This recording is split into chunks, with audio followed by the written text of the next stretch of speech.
भूमाता ब्रिगेडच्या अध्यक्षा तृप्ती देसाई यांचा मोर्चा आता दारूमुक्त महाराष्ट्राकडे वळणार आहे। याची सुरुवात त्या पुण्यापासून करणार आहेत। जळगावमध्ये एका कार्यक्रमात त्या बोलत होत्या। दारूमुळे अनेकांचे संसार उद्ध्वस्त झाले, त्यामुळे दारूबंदीसाठी आंदोलन करणार असल्याचं त्यांनी सांगितलंय।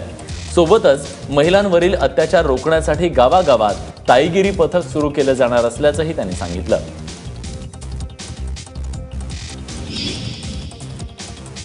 सोलापुरात महापालिका निवडणुकीच्या तोंडावर काँग्रेसला मोठा धक्का बसलाय।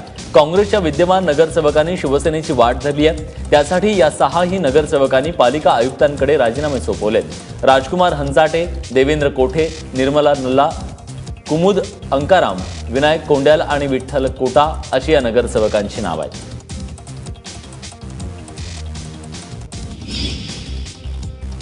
यानंतर परभणीतून एक धक्कादायक बातमी आहे। पोलीस कर्मचाऱ्यानं 7 जणांवर गुप्तीनं हल्ला केल्यानं खळबळ उडाली आहे। अजया रासकडला असं या हल्ला केलेल्या पोलिसाचं नाव आहे। शहरातील धनुबाई प्लॉट परिसरात ही घटना घडली आहे। रासकडला हा गाडीवरून जात असताना रस्त्यात असलेल्या मुलांनी त्याच्याकडे बघितलं आणि तुम्ही माझ्याकडे का बघितलं या क्षुल्लक कारणावरून रासकडलानं मुलांना मारहाण सुरू केली। भांडण सोडवण्यासाठी तरुणांचे कुटुंबीय आत आले आणि त्यानंतर या पोलिसांना या कुटुंबियांवर देखील गुप्तीने वार केले। या 2 महिला आणि 5 पुरुषांचा समावेश आहे। आरोपीला पोलिसांनी ताब्यात घेतलाय। पुढील तपास सुरू आहे। बुलढाणा शहरालगत असलेल्या एडगाव आश्रमशाळेतील विद्यार्थ्यांनी समाज कल्याण अधिकाऱ्यांच्या कार्यालयावर आंदोलन केलं। त्यामुळे एकच खळबळ उडाली। जेवण नीट मिळत नाही, पिण्याच्या पाण्याची व्यवस्था नाही आणि अन्य असुविधांचा पाढाच या विद्यार्थ्यांनी वाचून दाखवला। समाज कल्याण अधिकाऱ्यांनी मग विद्यार्थ्यांच्या समस्या जाणून घेतल्यानंतर त्यांनी आदिवासी प्रकल्पग्रस्त अधिकाऱ्यांशी फोनवरून चर्चा केली आणि त्यानंतर विद्यार्थ्यांच्या ज्या समस्या आहेत त्या प्रकल्पग्रस्त अधिकाऱ्यांना सांगितल्या। त्यानंतर अधिकाऱ्यांनी शाळेला भेट देऊन विद्यार्थ्यांशी संवाद साधला आणि त्यांच्या तक्रारींचा अहवाल पुढे पाठवण्याचं आश्वासन देखील दिलं।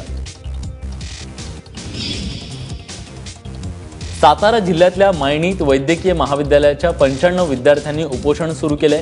2014-15 या शैक्षणिक वर्षासाठी मान्यता नसतानाही महाविद्यालयानं MBBSचा प्रवेश प्रक्रिया राबवली। परिणामी प्रवेश प्रक्रिया चुकीची ठरल्यानं दुसऱ्या वर्षाचे निकाल जाहीर केले नाही। त्यातच सर्वोच्च न्यायालयानं महाविद्यालयाला 20 कोटींचा दंड केला। मात्र विद्यार्थ्यांचं नुकसान टाळण्यासाठी राज्य सरकारनं हा दंड भरला, तरीही विद्यार्थ्यांचे निकाल जाहीर केले नाही। येत्या 7 दिवसात हे निकाल जाहीर न झाल्यास विद्यार्थ्यांचं हे वर्ष देखील वाया जाणार आहे। चंद्रपूरमध्ये हातभट्टी दारू निर्मितीसाठी लागणारा सडबा पोलिसांनी जप्त केलाय। 6 लाख रुपये किमतीचा सडबा आणि दारू जप्त केली आहे। तसंच 9 हातभट्टी दारूचे अड्डे उद्ध्वस्त केलेत। आगामी पंचायत समिती आणि जिल्हा परिषदेच्या निवडणुकीच्या पार्श्वभूमीवर राजकीय पार्ट्यांना उठाण आले। चंद्रपूर जिल्ह्यात दारूबंदी असल्यानं नागरिकांना प्रलोभन म्हणून हातभट्टीची दारू दिली जाते। अशा अवैध दारू विक्री विरोधातली मोहीम पोलिसांनी हाती घेतली आहे।